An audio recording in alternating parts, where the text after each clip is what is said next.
ఇది రామాయణ గాథలో ఒక కీలకమైన మలుపు. ఆధ్యాత్మికతతో నిండి, సంయమనం, శాంతి, ప్రేమతో కూడిన పంచవటి జీవితం ఒక అపురూప దృశ్యం. కాని ఆ పవిత్ర జీవనాంతరంలోకి ఒక అసుర స్త్రీ ప్రవేశించడం అన్నీ మారుస్తుంది. ఈ ఎపిసోడ్లో శూర్పణఖ ప్రవేశంతో ప్రారంభమయ్యే అగ్ని పరిశోధనకు నాంది పలుకుతుంది. ఇలాంటి ఎన్నో వీడియోస్ మీ ముందుకు తెస్తున్నాను. వెండి ఈ ఛానల్ని సబ్స్క్రైబ్ చేసుకోండి.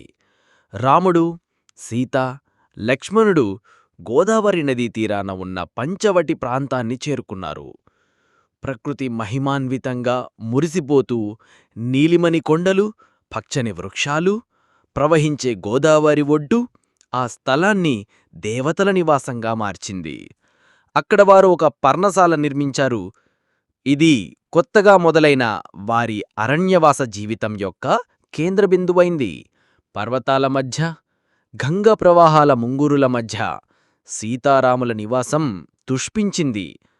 ప్రతి ఉదయం రాముడు సీత సహజీవనం సాగిస్తూ వనజీవితాన్ని సంతోషంగా ఆస్వాదించేవాడు.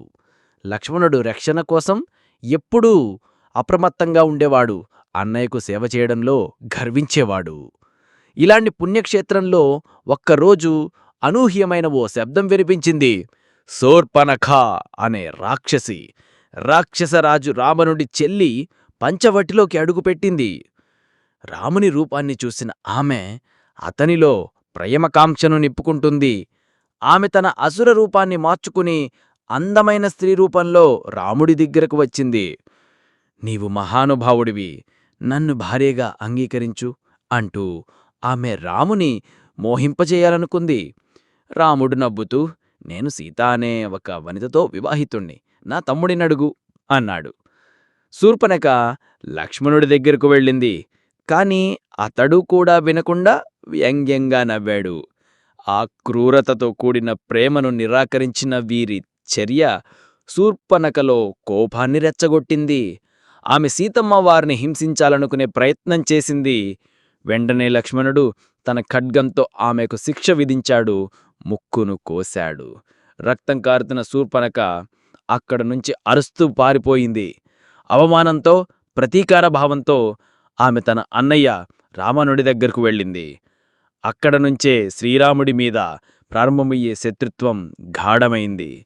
పంచవటిలో ఆ శాంతమైన జీవితం ఇక ఎన్నడూ మునుపటిలా ఉండకపోయింది. పంచవటి ఒకప్పుడు శాంతిగల పుణ్యస్థలం. ఇప్పుడు శూర్పణఖ రక్తంతో తడిచింది. ఈ సంఘటన రావణుడి ప్రతీకారం తలపెట్టే మార్గాన్ని తెరిచింది.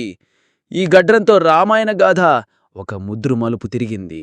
ఇది భవిష్యత్తు విపత్తులకి నాందిగా నిలిచింది. తర్వాత రాబోయే ఎపిసోడ్లో హనుమంతుడు రాముణ్ణి ఎలా కలుసుకుంటారు, వాలి సుగ్రీవుల యుద్ధం ముందు ఎపిసోడ్స్ కోసం ఇప్పుడే ఈ వీడియోని లైక్ చేయండి, షేర్ చేయండి, కామెంట్ చేయండి. మరిన్ని వీడియోస్ కోసం ఛానల్ని సబ్స్క్రైబ్ చేసుకోండి. జై శ్రీరామ్.